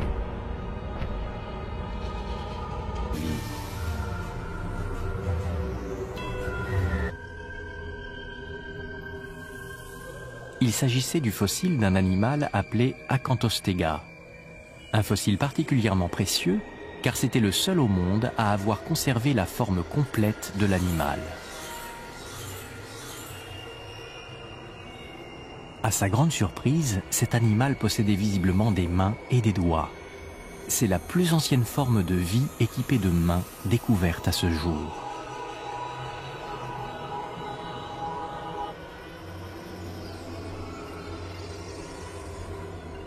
Le docteur Clark réalisa des croquis détaillés d'Acanthostega. C'était un étrange animal ressemblant à un poisson doté de mains et de pieds. Il mesurait environ 1 mètre de long. Sa queue ressemblait à la nageoire caudale des poissons, mais son crâne était plus solide que celui d'un poisson et son cou était sans doute articulé.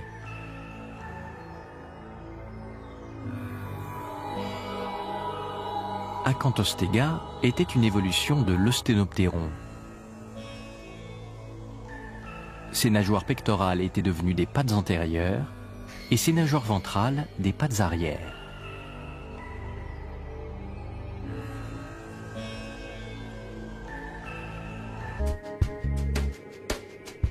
Des plissements des strates peuvent s'observer dans différents endroits du monde où des continents se sont percutés.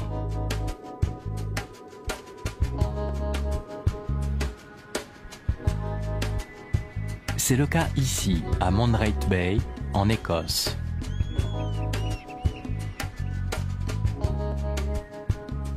Il y a 430 millions d'années, ce site faisait route. Il y a 370 millions d'années, cette colline se trouvait au pied des montagnes calédoniennes et de larges rivières coulaient ici.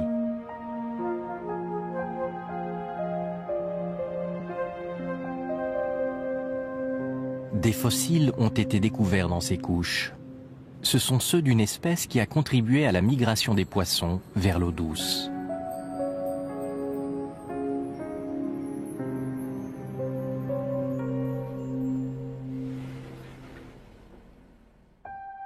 Ces fossiles sont ceux d'une plante appelée Archéoptéris. Il s'agit de l'arbre le plus ancien découvert à ce jour sur la Terre. Il est apparu il y a 370 millions d'années.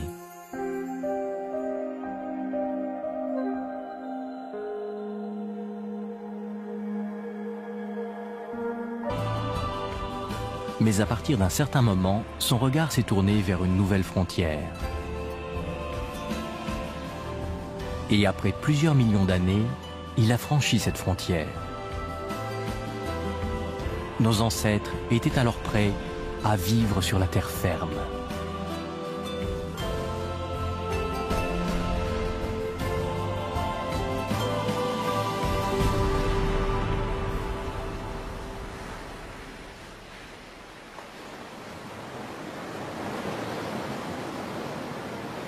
L'île de Valentia est située au large de la côte ouest de l'Irlande.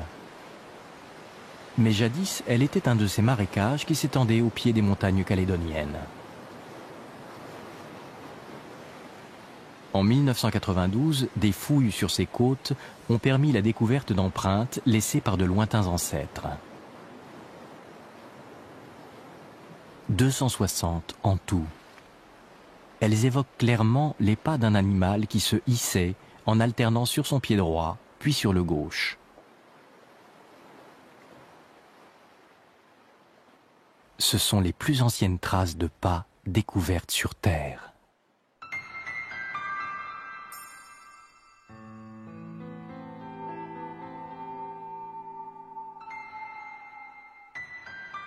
Fait disparaître l'océan Iapetus. Les trois masses continentales qui l'encerclaient se sont rapprochées l'une de l'autre.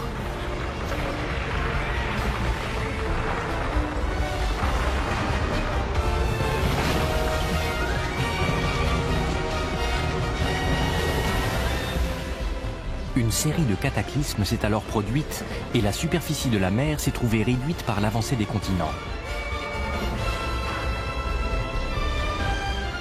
Comme ils ne pouvaient se déplacer, la plupart des coraux ont été détruits.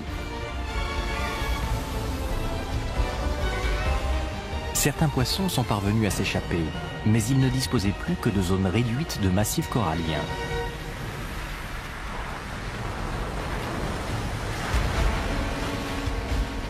Les continents ne se déplacent que de quelques centimètres par an. Mais en quelques dizaines de millions d'années, ils firent disparaître l'océan qu'ils encerclaient. Le fond marin jadis tapissé de coraux fut brutalement surélevé et intégré aux terres émergées.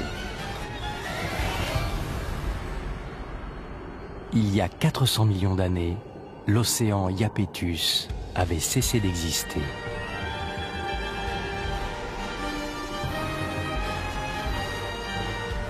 Les trois... Cette jeune forêt qui est derrière nous présente de fortes similitudes avec les... Il y a 400 millions d'années, après la disparition de l'océan Iapetus, la dérive des continents s'est poursuivie.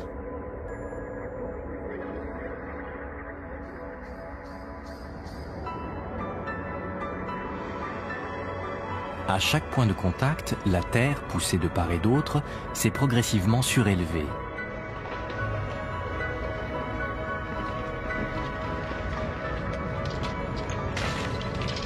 Durant 40 millions d'années, cette poussée s'est poursuivie et a donné naissance à une immense chaîne de montagnes que l'on appelle la chaîne calédonienne.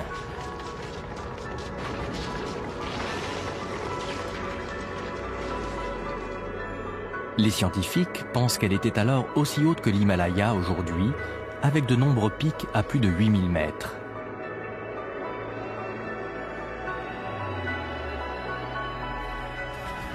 Les fossiles de sténoptérons et d'autres espèces anciennes ont été découverts amoncelés au pied de cette chaîne calédonienne. Pourquoi précisément à cet endroit ?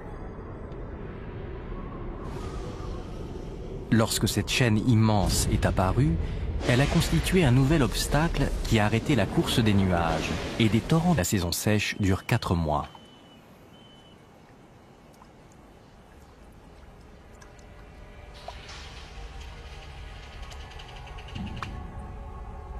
Ces poissons viennent respirer à la surface parce que les concentrations d'oxygène dans l'eau sont devenues insuffisantes.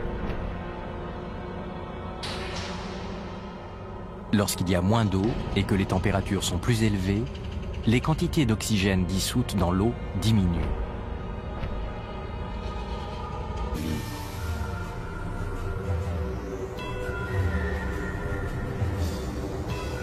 Loin des 5 mètres de long d'Ineria, Acanthostega semblait bien vulnérable.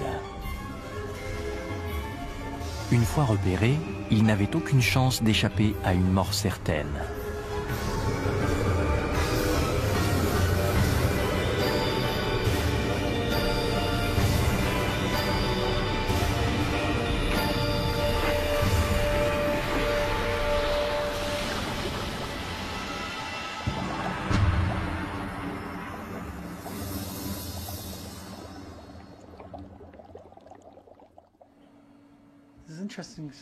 Alors comment cet ancêtre si faible a-t-il pu survivre? De nouveau se posait la question des mains. N'était-elle pas la clé d'une nouvelle stratégie?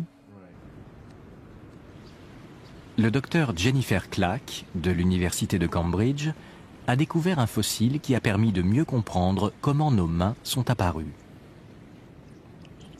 Elle pratiquait des fouilles dans différents endroits du monde lorsqu'en 1987, elle découvrit dans l'est du Groenland un fossile provenant d'une strate vieille de 360 millions d'années. Il s'agissait du fossile d'un animal appelé Acanthostega, un fossile particulièrement précieux car c'était le seul au monde à avoir conservé la forme complète de l'animal. À sa grande surprise, cet animal possédait visiblement des mains et des doigts. C'est la plus ancienne forme de vie équipée de mains découverte à ce jour.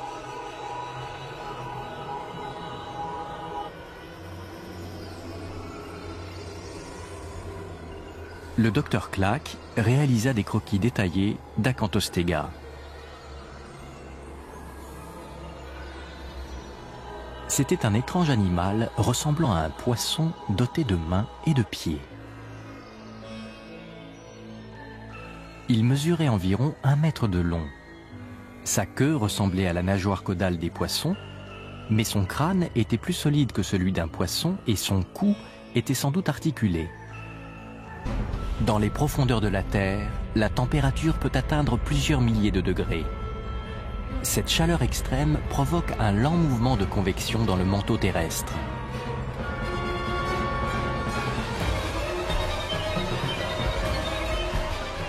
C'est ce mouvement qui entraîne les masses continentales dans une dérive sans fin à la surface de la planète. C'est cette dérive des continents qui a fait disparaître l'océan Iapetus. Les 3 masses continentales qui l'encerclaient se sont rapprochées l'une de l'autre.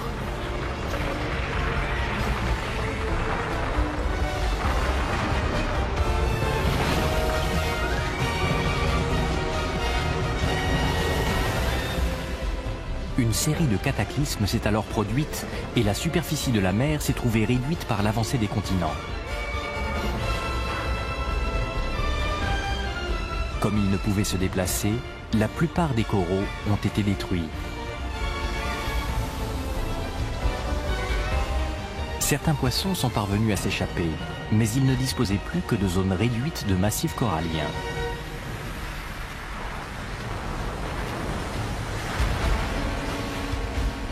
Les continents ne se déplacent que de quelques centimètres par an. Mais en quelques dizaines de milliers, comment nos ancêtres ont-ils surmonté ce problème? C'est également en Amazonie que se trouve la réponse.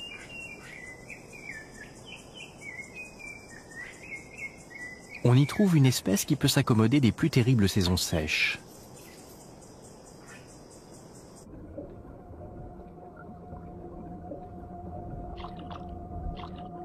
Ce poisson, qui vient de sortir sa tête de l'eau, respire en fait grâce à des poumons. C'est un dipneuste. Ce type de poisson ne se soucie guère des niveaux d'oxygène contenus dans l'eau. Mais s'il ne peut atteindre la surface pour respirer à l'extérieur, il se noie. Des études récentes ont révélé que le dipneuste est un des plus proches parents de nos ancêtres qui vivaient à l'époque des Archéoptéris.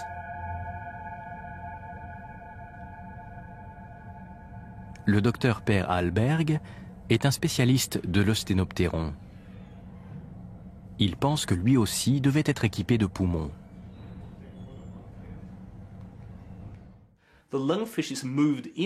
Les dipneustes vivaient dans ces marécages d'eau douce au même moment que les premiers tétrapodes.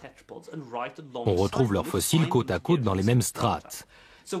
Donc, quand on observe les dipneustes d'aujourd'hui et leur système... Nos ancêtres ostéictiens devaient rester dans l'ombre de ces placodermes qui les empêchaient de se développer. Ils n'avaient guère d'autre option que d'évoluer pour survivre.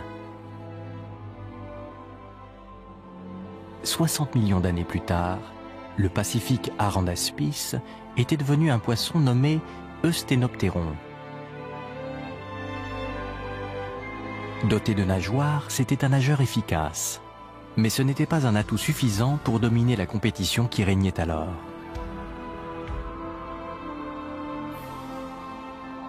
Dans ces eaux où les poissons géants étaient rois, les eusthénoptérons allaient devoir franchir une autre étape.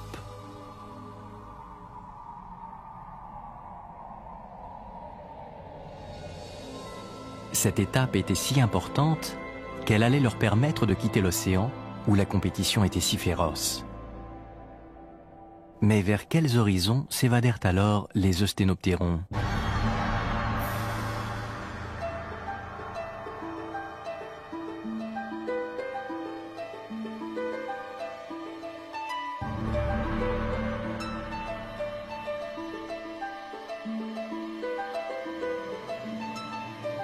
Cette carte peut nous aider à répondre. Elle montre la position actuelle des sites où des fossiles d'eusthénoptérons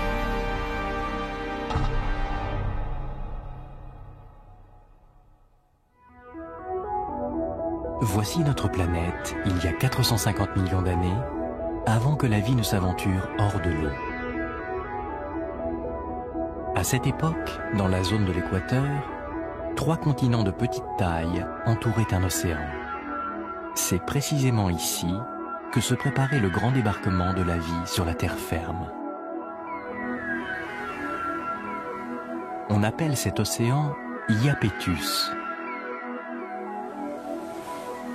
Ces eaux peu profondes et ensoleillées étaient un véritable paradis pour la vie.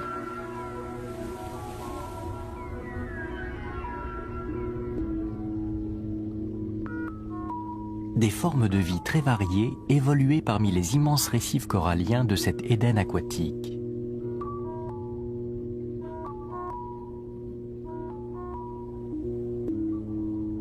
À ce moment de notre histoire, nos ancêtres appartenaient à une espèce appelée Arandaspis. Ce sont les plus anciens poissons connus dotés de vertèbres. Ils vivaient il y a 450 millions d'années. Ces piètres nageurs d'une vingtaine de centimètres de long ne possédaient pas de nageoires.